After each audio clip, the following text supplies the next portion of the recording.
Boo Carter to Colorado is getting very real. Let's talk about it.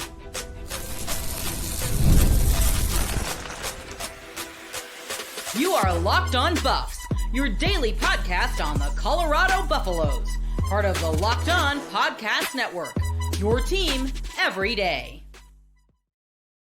Welcome to Locked On Buffs. Today's episode is brought to you by our sponsors over at FanDuel. Right now, new customers can get $150 in bonus bets when that first $5 bet wins. So go over to FanDuel and make sure to swing back over here to Locked On Buffs because we're brought to you by the Locked On Podcast Network.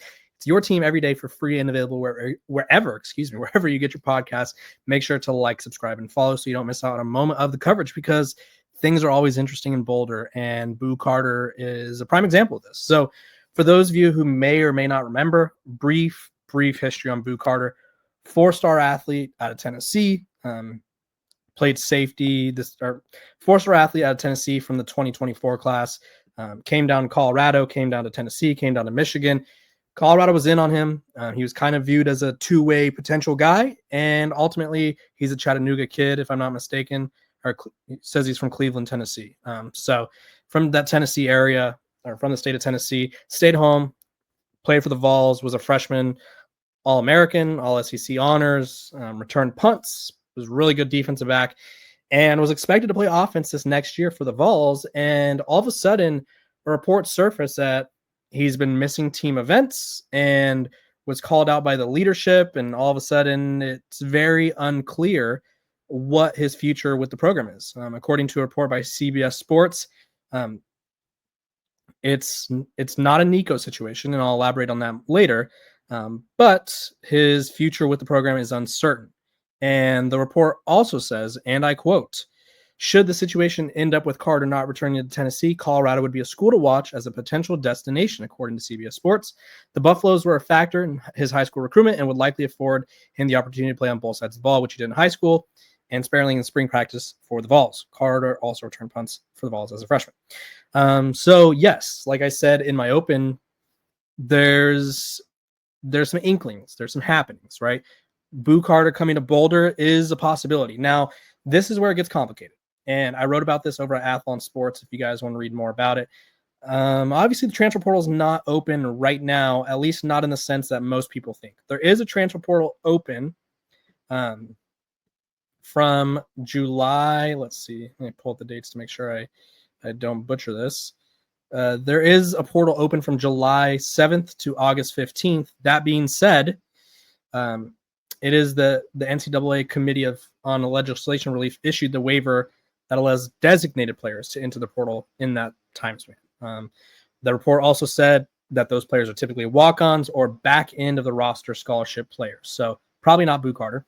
The other way that he can end up at Boulder is, at least this is me assuming, right? I think it's very much a gray area these days. I think that the NCAA is a sham of its former self. They have literally no power anymore. And they pretty much need executive orders from the president that may or may not pass to really give them power anyway, because people just sue them and then they lose. So there's two possibilities, and these are potential possibilities. I don't know for certain if these are concrete ways or avenues for Boo Carter to leave the program. For one, if he's dismissed from the program, which I saw that Josh Heupel, the Tennessee head coach, is going to talk about him on July 29th, or at least he's expected to. If he's no longer with the program, that means he's dismissed. Well, he could enroll anywhere as a student, right? It's going to be, it'll be close. It'll be a bind. But if you guys remember, Juwan Mitchell from Arizona State, he was dismissed. Let me pull up the date here. He was dismissed from the team on August 7th, right? This was after practice on a Monday. Coach Gillingham said Juwan Mitchell is no longer with the team, blah, blah, blah, all that jazz. In August, right? The college football season starts in August. All of a sudden, you fast forward like a week or so, Juwan Mitchell's playing for the Buffs, right? He's in well-off media videos, and he's suiting up for Colorado by week 2 or 3. So if he's dismissed, there's obviously an avenue there. Or he could go the Jake Retzlaff route and not be dismissed, I guess. Jake Retzlaff wasn't dismissed. Now, obviously, I'm not saying there's legal issues here with Boo Carter. It seems like there's been some indifferences between him and the team leadership, which I'll get to in a little bit. But Jake Retzloff left the program on his own accord, right? He could have stayed at BYU, but chose not to because he was going to be facing a 7-game suspension for having premarital sex, which was a violation of the honor code. So he unenrolls as a student, walks on to Tulane. Kind of a tongue twister there. Boo Carter, from my understanding, as someone who was in college moons ago, I'm 26. Actually, I'm 25. Don't let me age myself yet. You could probably transfer. It's probably close, right? And I'm sure that they might move the process along quicker for an athlete. But he can unenroll from Tennessee and probably end up at Colorado. I feel like that's a reliable sort of path. The player that I mentioned yesterday did it from, I believe it was Xavier Lucas, went from Wisconsin to Miami. He was a guy that was wanting to transfer.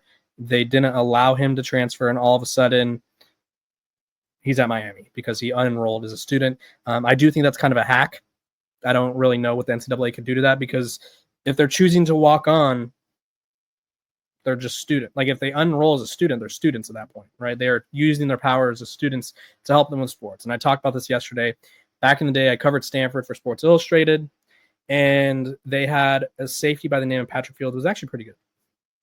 Played for Oklahoma, was a part of those playoff teams. And he graduates from Oklahoma, really bright guy, and transfers to Stanford because he was getting his master's. So he's a grad student. And Stanford at the time wasn't taking transfers. So he had already got into the school and then was like, hey, Coach Shaw, I played football for Oklahoma. I would like to play. And then he played at Stanford. So it is possible. It has happened before. Now, there's a lot of things that still need to unfold. What about Boo Carter do we know? Right, this is what he brings to the table, because I'm going to get to the cons of Boo Carter, or sort of the baggage he brings. The pros, I mean, really good corner, or defensive back. He's kind of a nickel guy that can play all over.